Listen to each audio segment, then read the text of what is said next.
Canadaland, funded by you. Angel, I want to read you a few recent headlines. This one's from The Guardian. National travesty. Report shows 1/3 of Canada's prisoners are Indigenous. This is from the CBC. Overrepresentation of Indigenous people in federal prisons reaches disturbing historic high. In some prisons, as many as half of all prisoners are Indigenous. I'm kind of excited that we're going to dig into this today because it's a real problem in America, too. For such a small sliver of the overall population, we represent an enormous part of that incarcerated population. Today, we're going to look at one case in particular. You know how some people find Jesus in prison? Today's show is about a white guy from the Hells Angels biker gang who found his spirit animal in lockup. He's just one of many pretendians in prison. My name is Robert Jago, and I'm a freelance writer from the Kwantlen First Nation and Nooksack Indian Tribe. And I'm Angel Ellis, a citizen of the Muskogee Nation located in Okmulgee, Oklahoma. I've been a journalist for over 15 years. From Canadaland, this is Pretendians, a show where we talk about the frauds, fakes, and phonies and the harms they cause to real Native people. We'll dance around the bonfire, sing a silly song, imagining we're braves and maidens all day long. We'll paint our faces, wear a headdress with great pride. In this little game we play, we'll let our spirits ride.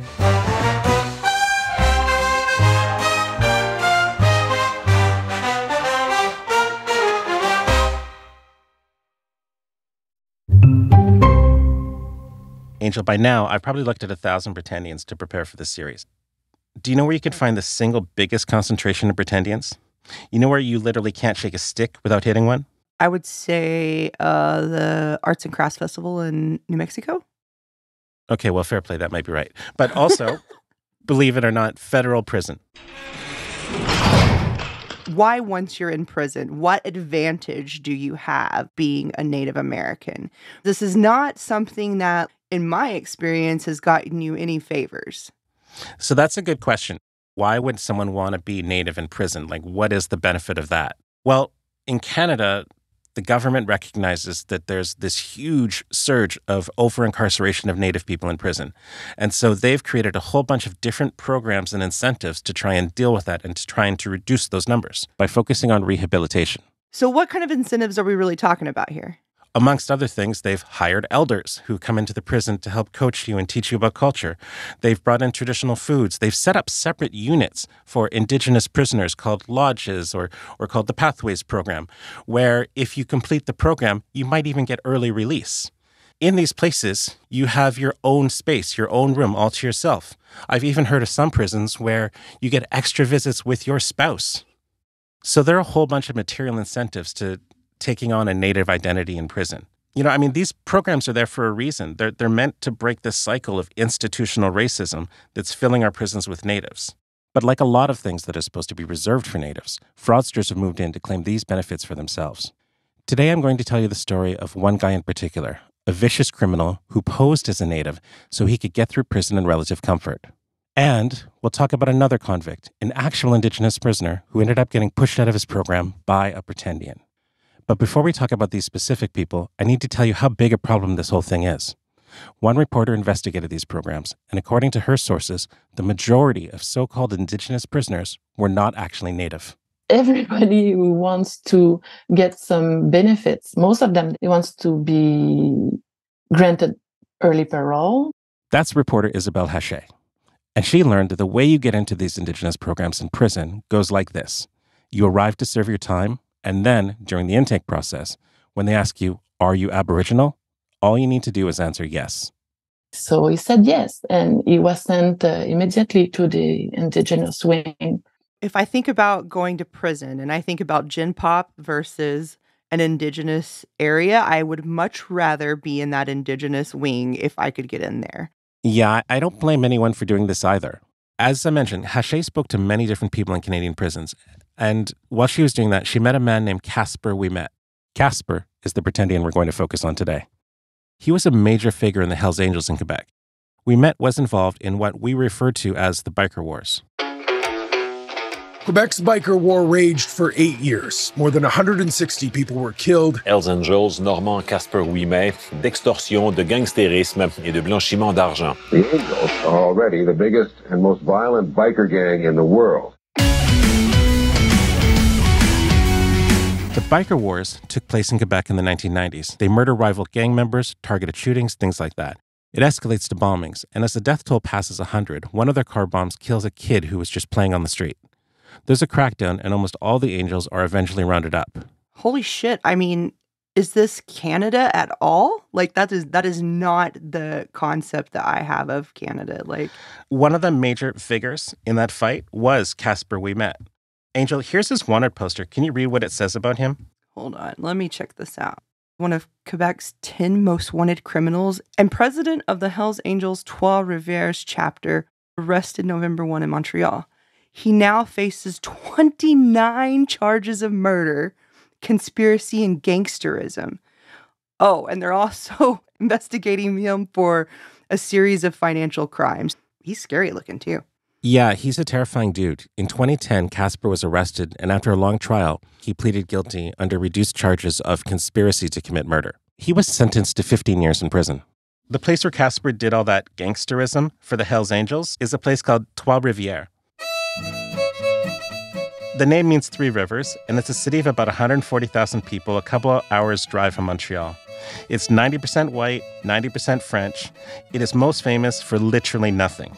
It's just a small, twee French city where you could buy a decent baguette, foie gras, and play video lotto at the local bar.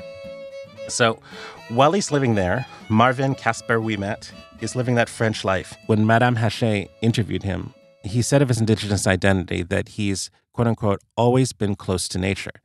When she digs into his genealogy, the only native they can find is 13 generations back. So it was back in the era of the Nouvelle France, the 17th century, at the beginning of the colonization. Which is to say he's a white guy. He's one of the settler colonists, right? Like his family got off a boat. Someone shacked up with someone. That doesn't make you indigenous. Once he gets to prison, he goes through the induction process. That's where they do prison intake. That's where they strip you down, give you new clothes, and ask you a whole bunch of questions to figure out where they should put you and how they should treat you. And one of the questions they ask Casper is, are you indigenous? And of course, he says yes. So he's just like, yo, for the duration of my stay here at Chez Prison, I am a native. Is there anyone who says no? No. Actually, I have to think the guy that says no is the guy that doesn't know how the system works. But if you're in the Hells Angels, you know people who go to jail pretty much all the time. You know how the system works. You know that there's all these benefits in there. And so when they ask you, are you an Indian? You say yes. So there's not a system in place that like anybody can declare themselves indigenous. Yeah, that's right. Haché interviewed one former actually indigenous inmate, and here's how he describes the screening process. And I quote, when you say you're indigenous at the reception, they don't ask you for your Indian card. They ask you, excuse the expression, quote unquote, fuck all. So now that Casper's indigenous, what happens to him? Well, I should say that we reached out to Casper Ouimet, and we didn't hear back. But based on Isabelle Haché's reporting from La Presse, he gets inducted as an Indian and gets sent to the Indian part of the prison. And right away, he starts participating in the spiritual rites and the sweat lodges. Celebrate each change of season. He cooks bannock, the traditional Native American flatbread. He becomes like the bannock chef of the prison, starts sharing it out. He opened the sacred ground that was closed for many years, and he put up a sweat lodge and things like that inside. He got married in prison to someone from outside prison and had a traditional religious native ceremony there with the rituals and with everything. He was really, really involved in all of these programs. He was respected in the prison because many people told me it was true from inside the prison. He did really care about his self-proclaimed identity. Wait a fucking minute. Are you telling me Casper became the fry bread maker? What? Yeah, he leaned in. Like that dude was legit. When he went to prison and he said he wanted to become an Indian, he became an Indian. Maybe he's like finding himself in company of Native people, I guess. Yeah, I could totally see how maybe he had a sacred spiritual moment and that convinced him to go for real at this. Or he had 10 years in prison and said, screw it, I'll just go with it. And if I go with it, then I'll convince the prison guards that I'm a model prisoner. I'll get out early. Maybe he thinks that if he stays with it long enough, he'll become a shapeshifter and fly away. Fly, fly, fly. That is the third option. So far, I'm wondering what actual harm is being done, right? What are the natives in this prison thinking about this? What are they experiencing? Well, I spoke to one, and that's coming up next.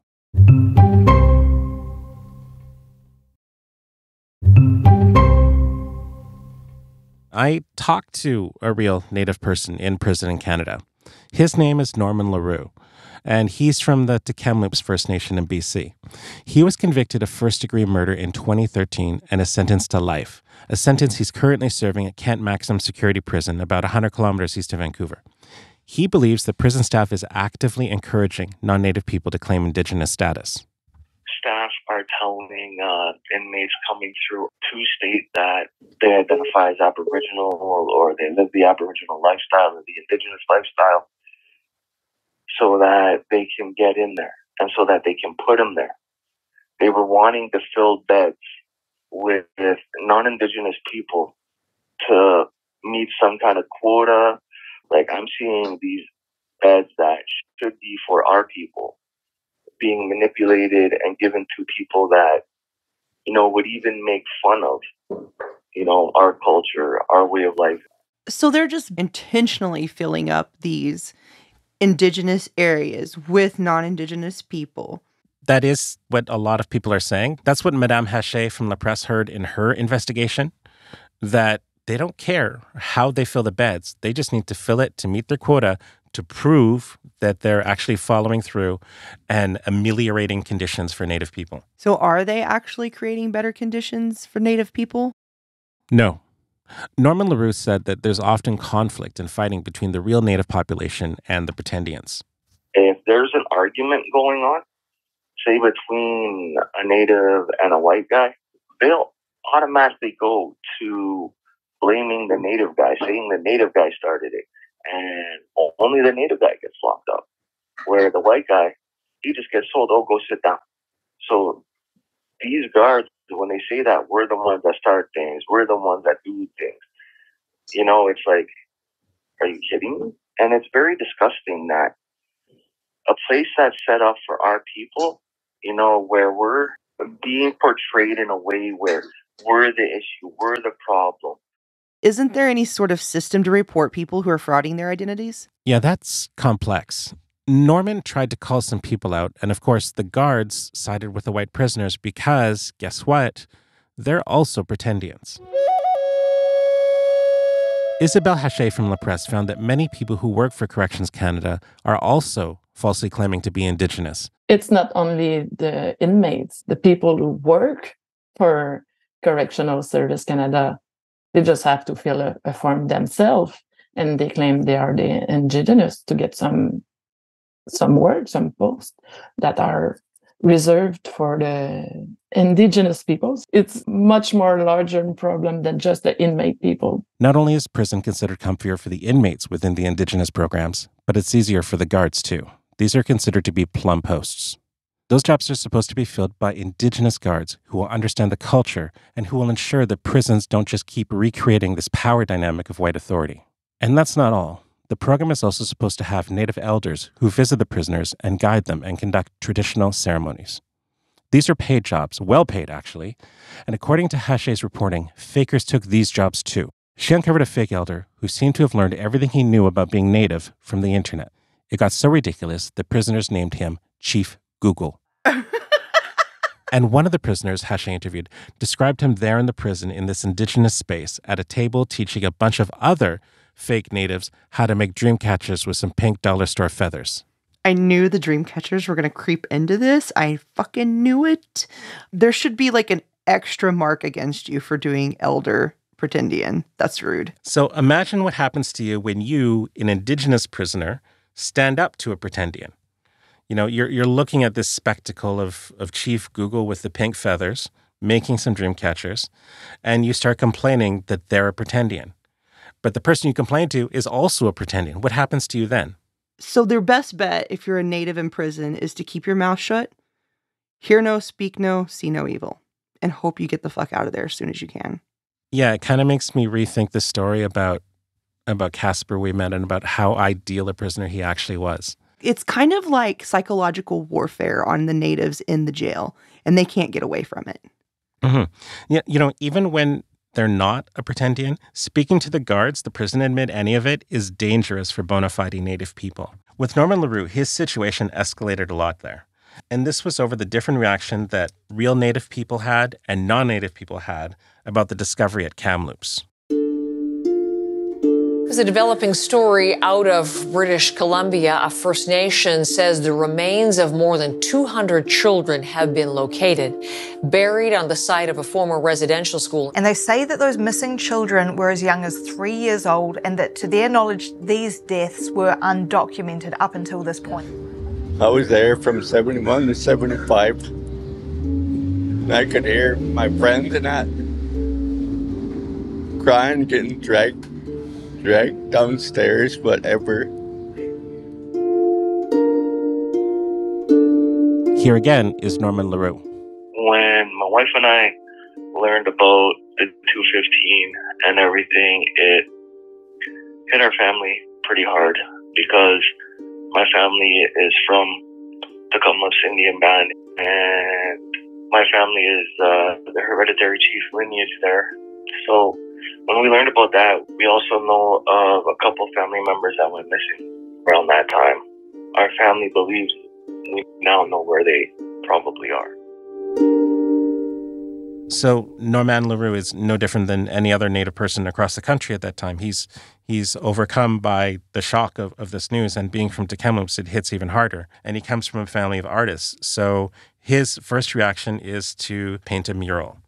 The mural has a picture of the school on one side in the center and a teddy bear on one side and 215 written on it. It's one of like a million similar murals you've seen across this country from other Native people as some kind of like marker reaction to it. Here's where the big problem happened for LaRue. And I would be hearing remarks from guards, when they're walking by, looking at what I'm painting. Things like, oh, residential school stuff again? Oh, why don't your people just get over it? Oh, residential school? Yeah, just a bunch of crybabies. Like, things like this. Things that, shouldn't be said, to guys, especially when they're on, supposed to be what, is safe from stuff like that, I guess you could say. That's the kind of situation that, is a tinderbox. It's just a tinderbox of emotions, and it sucks to be the person who can't say anything or do anything or express yourself, especially when you're learning of something so heavy and so traumatic. That trauma, in particular, revealed what these units in prison are like for Indians and for pretendians. It exposed this conflict between them. And that's what it did for Norman. His mural was approved by the warden. He had permission to put it up, but the guards and the white pretendians in the unit, they opposed it. So this conflict with the guards worsens into intimidation, and Norman LaRue files a complaint about his treatment. The other guards pressure him to withdraw it, and he files a complaint about that too. Ultimately, one night, with no notice, Norman LaRue was forcibly transferred out of the Native unit and into a maximum security prison miles away. When he gets to the new prison, though, Norman isn't put in another Indigenous program. He isn't put in another Indigenous section. He's put in a dangerous unit with a bunch of angry white guys. And here's how his wife, Jenny LaRue, describes it going down. He was moved from the Indigenous unit in that transfer to Kent Max, where he had his phone card turned off entirely. So that means he wasn't able to speak with lawyers. He wasn't able to talk to me or anybody else. About 1 month after that transfer, he was placed on a mental health unit where he felt unsafe, and it was actually considered the most dangerous unit at Kent. And while he was there, he pleaded with them to get him off that unit. And they didn't. Shortly after that, he was stabbed multiple times, and he had to be airlifted to Royal Columbian Hospital. And so he was stabbed in the head, neck, chest, and back.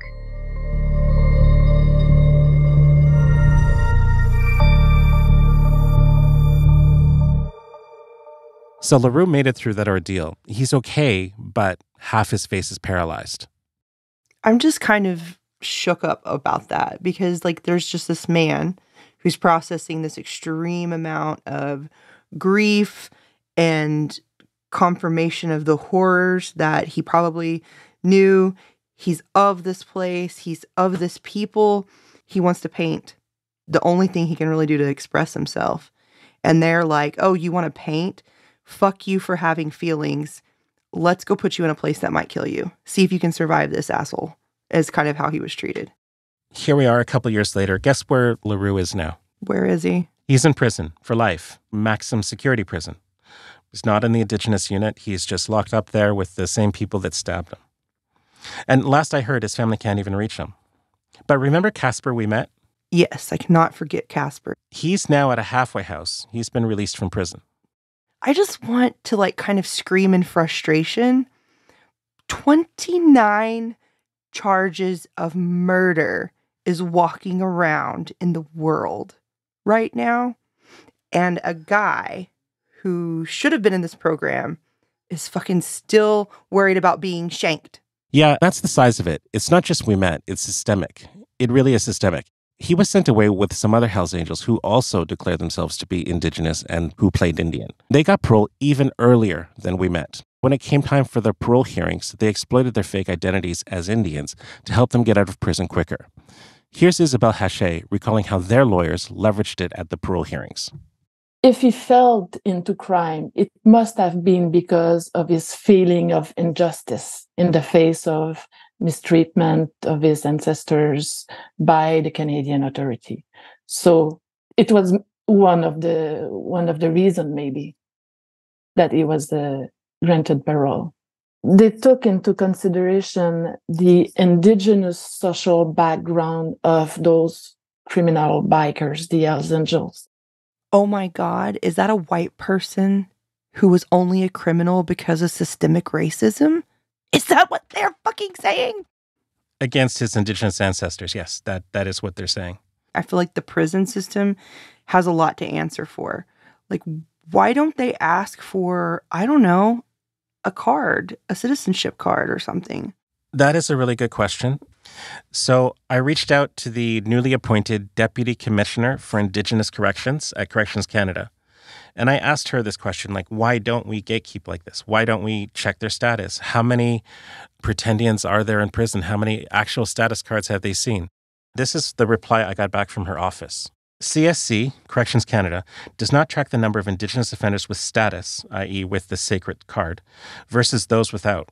Self-identification is based on an offender's expression of their identity. There is no expectation of proof. If an inmate identifies as Indigenous, he or she is considered Indigenous. I just can't wrap my mind around how administratively a solution is as simple as a little bit of words on a form. Like, give us your tribal enrollment number. And bam, you have solid data. This goes away. They're not doing this out of the kindness of their hearts. The Supreme Court ordered them to create all of these programs to help Native people, to help solve this problem.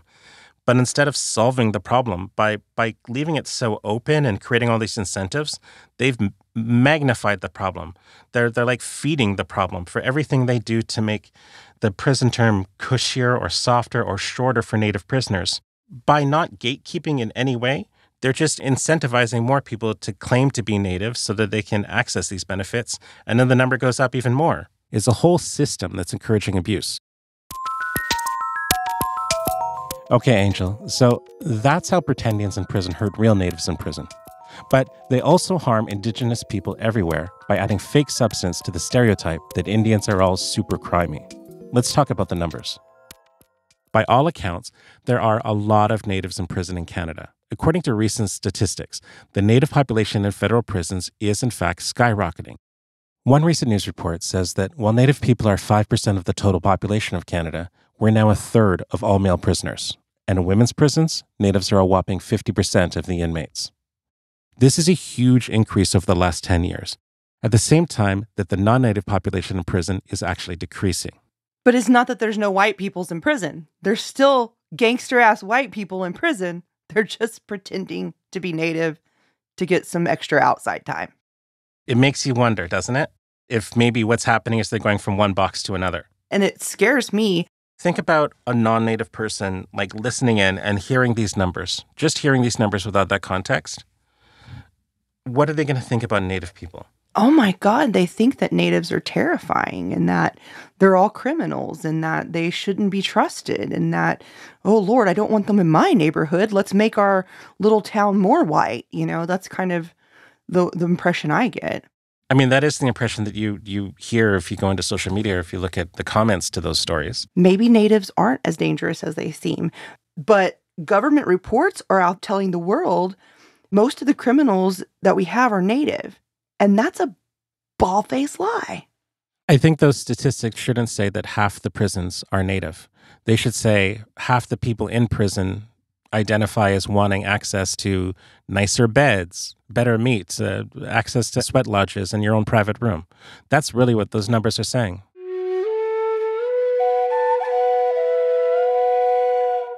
I got a theory. Yes, ma'am. So if I'm in charge of keeping this prison in regs, and this program that's designed for Indigenous people is actually successful, wouldn't you, as the person in charge of this prison, be incentivized then to put people there in order to create more peace and harmony in the prison system? It's like even the prison guards and prison staff are benefiting from this Native program that's reducing their violence. It's getting people through quicker.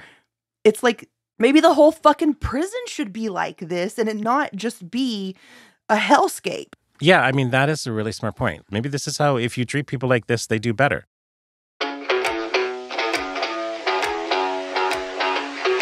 So since Casper's gotten out for good behavior and he's gone through the express Indigenous lane of prison, what's he up to now?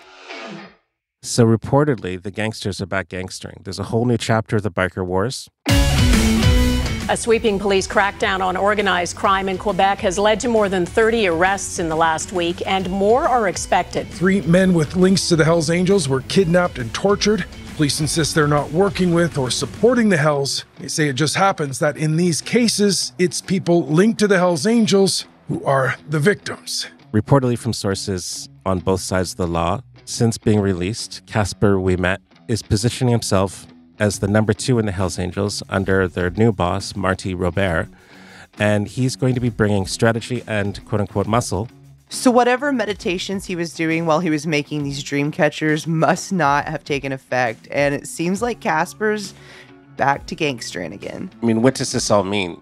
This means that if you don't listen to Native people and if you don't center our governments and our communities when you define our identity and you come up with solutions, then you end up making the problem worse. And that's our show for today. I'm Angel Ellis. And I'm Robert Jago. Next time on Pretendians. You're going to tell the story of a different kind of pretendian, one from your neck of the woods. And instead of donning a feathered headdress, this guy put on a red MAGA cap. It's the story of Kevin Stitt, the pretending governor of Oklahoma. My 6 children with blonde hair and blue eyes, they all have their Indian card. Today's episode was researched and written by Robert Jago. And hosted by me and Angel Ellis. Our executive producer and editor is Jesse Brown. Additional production from Caleb Thompson. Julie Shapiro is our contributing editor. Canada Land's editor-in-chief is Karen Pulesi. We want to make it super easy for you to become a Canada Land supporter. For a limited time, for just $2 a month, you'll get our next episode right now, and you'll get bonus episodes, and every episode of this show early and ad-free. Just go to CanadaLand.com/join or click the link in your show notes. You can listen ad-free and early on Amazon Music, included with Prime. Thanks for listening.